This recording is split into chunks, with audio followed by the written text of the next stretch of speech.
اللهم صل وسلم وزد وبارك على سيدنا محمد وعلى اله وصحبه وسلم اجمعين. يا مساء الهنا، يا مساء الفل، يا مساء الياسمين، ويا رب يا رب ليله سعيده عليكم يا رب العالمين.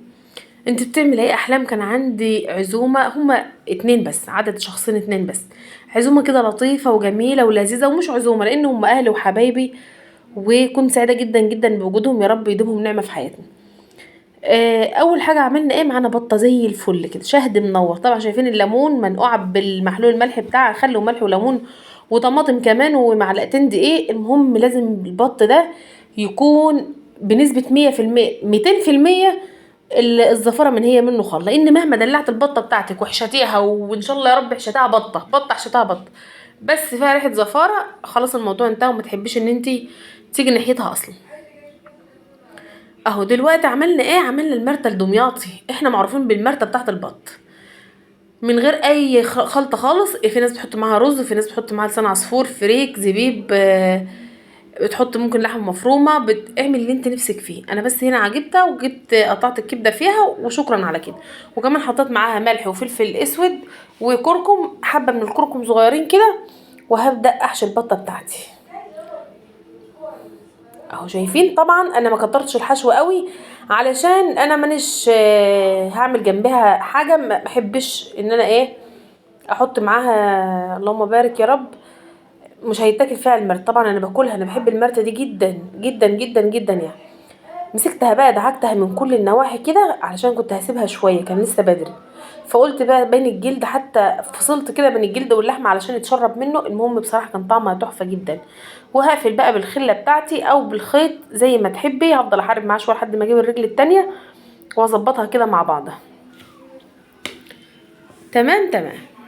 يلا بينا نكمل كده ونشوف بقية وصفاتنا النهارده ايه.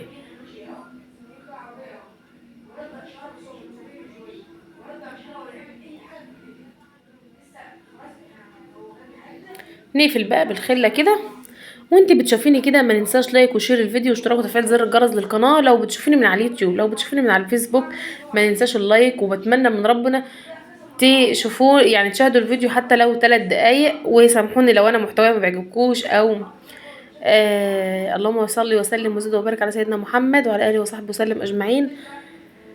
او اكل ما بيعجبكوش، واللي عنده اي توضيح او اي تعديل يا ريت يقول لي. بحبكم جدا، واحنا كلنا اخوات ومفيش حد بينتقد حد، احنا كلنا بننصح بعض مش اكتر.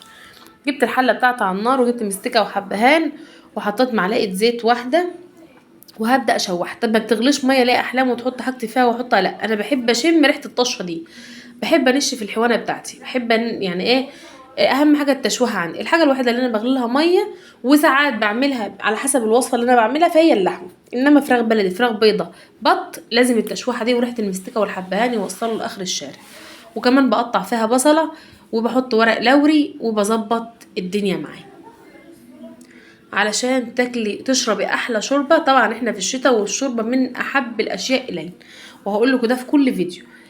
نوعي في الشوربه والسوائل المطلوبه، البرد اليومين دول شديد جدا ومش سايب حد بصراحه. ف يعني حاولي تكتري بقدر ما يمكن من الليمون في انواع الشرب بتاعتك. جبت ايه احلام؟ جبت بصله ما شاء الله مقطعاها كده بطريقه عشوائيه، وجبت لها فلفل اسود وكركم وملح وحبايه من الطماطم.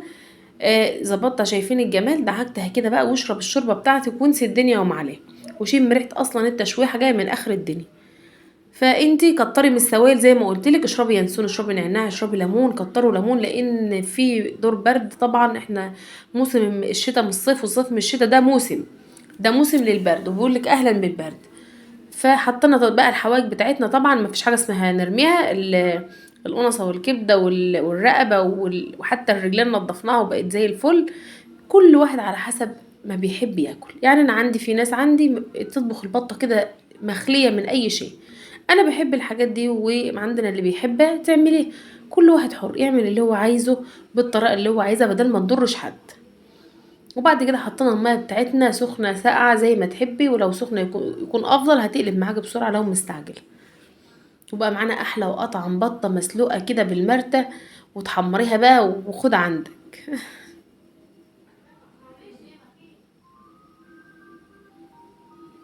شايفين وهي بتقلب؟ بوريها لكم بس كده، هي لسه ما استوتش.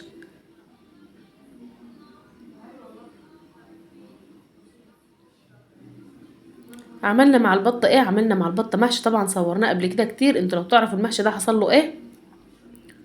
المحشي ده جبته كده وقعدنا نحشي انا والحبايب، وبعد كده ايه، قام رايح متشقلب كده من على الترابيزه اللي احنا بنشوي عليها، او كنا بنشوي على اللي احنا بنحشي عليها. كنا بنحشي على ايه؟ على الطبليه. كنت حاطه الطبليه كده ولمهم حوالينا وكنا بنحشي. شايفين ما شاء الله الجمال، وهي بتزق كده قامت قلبه الطبليه. والحمد لله. ده كان فيديو معانا النهارده، يا رب يكون الفيديو عجبكم، واشوفكم على خير ان شاء الله.